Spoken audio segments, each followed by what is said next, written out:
ڈٹ کے مقابلہ کریں ان جرنیلوں کا، ڈٹ کے مقابلہ کریں ان کرپٹ پولیٹیشنز کا جن کو یہ باجوہ نے لا کے ہمارے سروں پہ بٹھایا تھا.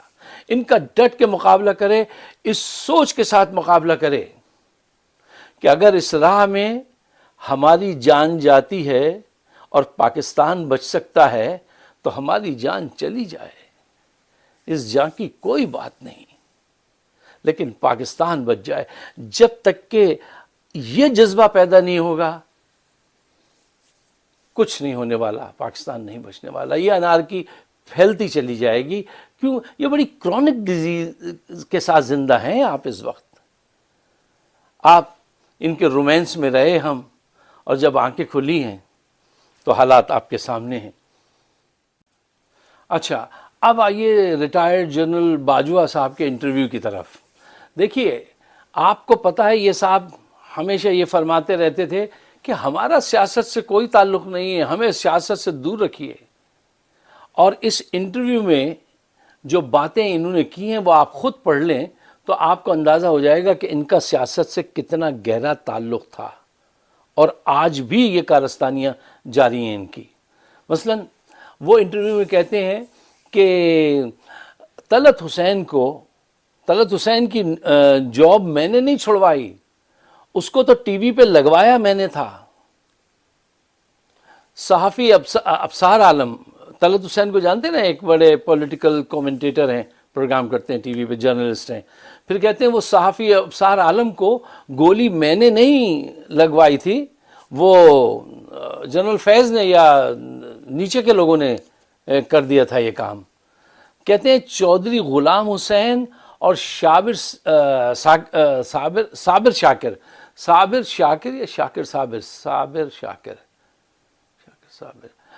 شاکر ہی کہہ لیجئے، وہ جو ہیں ان کو، وہ میرے لوگ تھے، میں ان کو فیلڈ میں لے جاتا تھا اور انہی کو یہ بریف کیا کرتے تھے کہ یہ سب غدار ہیں، اس کے ثبوت یہ ہیں، نواز شریف کے، زرداری کے، یہ ثبوت ان کو دکھاتے تھے.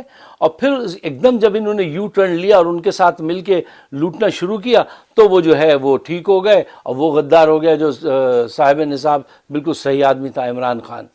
پھر نواز شریف، شہباز شریف زرداری سے ڈیل باجوہ کرتے رہے، عمران پر زور دیتے رہے کہ میری پسند کا وزیر اعلیٰ لگاؤ، بزدار کو ہٹاؤ.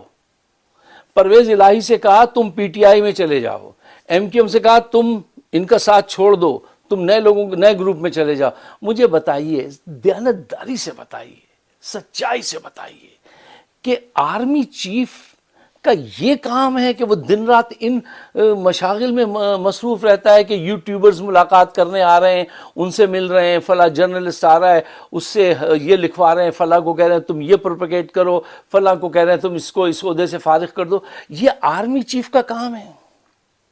یہ خدمات انجام دینے کے لیے قوم نے کروڑوں روپے لگتے ہیں، بریگیڈیئر بول رہا ہوں، جنرل کے عہدے تک پہنچنے کے لیے. یہ پیسے اس لیے خرچ کیے تھے ان پر، ان سے یہ توقع تھی کہ یہ کام کریں گے، ان کے ذمے یہ کام تھے.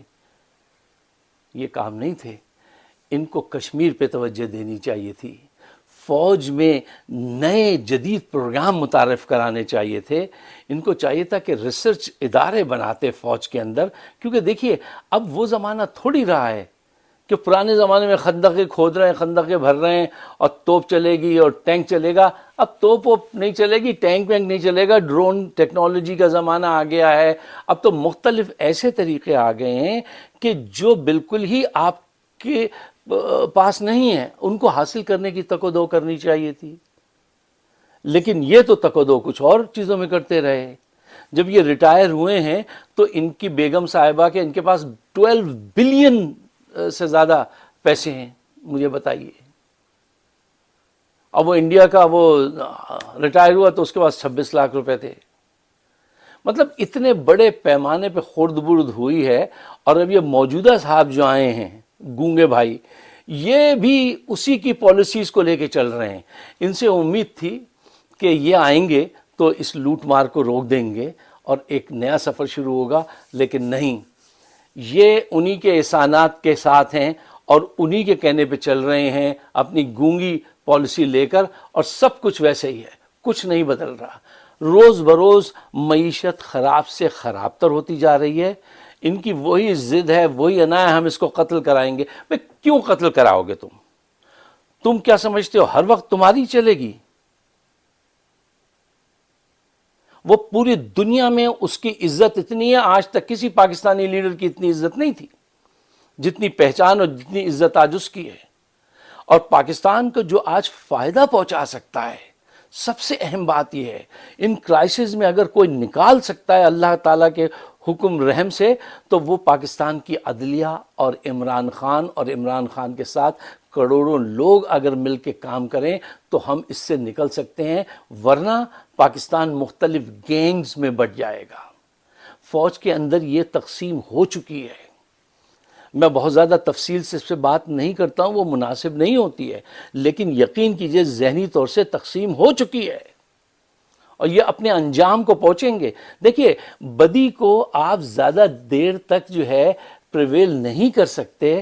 وہ اپنا حشر دکھائے گی, وہ اپنی ہلاکتیں دکھائے گی. برائی جو ہے وہ اپنی ہلاکتیں اور نشان چھوڑ کے جاتی ہے, اس کے بغیر نہیں جاتی. اگر خاموش ہیں تو اس کا مطلب یہ نہیں ہے کہ آپ سکسیسفل ہیں, آپ یہی کرتے رہیں گے. آپ یہی کرتے رہیں گے تو پاکستان ڈوبتا چلا جائے گا. اور پاکستان کو, جیسے میں نے کہا, اگر آپ کو بچانا ہے تو اس عہد کے ساتھ بچانا پڑے گا کہ ہم رہیں نہ رہیں, لیکن پاکستان کو رہنا ہے, اور اس کے لیے ہمیں اپنے وقت کی, اپنی جان کی قربانی دینی پڑے گی. کیا آپ یہ قربانی دینے کو تیار ہیں؟ اپنے آپ سے سوال پوچھئے. اگر تیار ہیں تو عمران خان کو سپورٹ کیجئے, اور اگر میرے خیالات سے آپ اتفاق کرتے ہیں, ضروری نہیں ہے کہ آپ مجھ سے اتفاق کریں, آپ مجھ سے اختلاف بھی کر لیجئے, لیکن ذرا احترام کے ساتھ. اور اگر مجھ سے آپ اتفاق کرتے ہیں تو اس کو پاکستان کے بہتر مستقبل کے لیے, اپنے اور میرے لیے نہیں, اس کو شیئر ضرور کیجئے تاکہ آپ کے خیالات کی آگمنٹیشن ہو, وہ بات آگے بڑھے. اور مجھے اپنے خیالات سے ضرور نوازیے گا. ہمارا چینل ہے فائق صدیقی شو, اس کو سبسکرائب کیجئے گا, اور وہ ایک بیل کا نشان بنا ہوتا ہے, اس پہ ذرا وہ کر دیجئے گا, کیا ٹچ کر دیجئے گا, تو اس سے آپ کو نوٹس پہنچتا رہے گا کہ ہم نے کب ویڈیو اپلوڈ کی ہے. آپ سب کا بہت بہت شکریہ.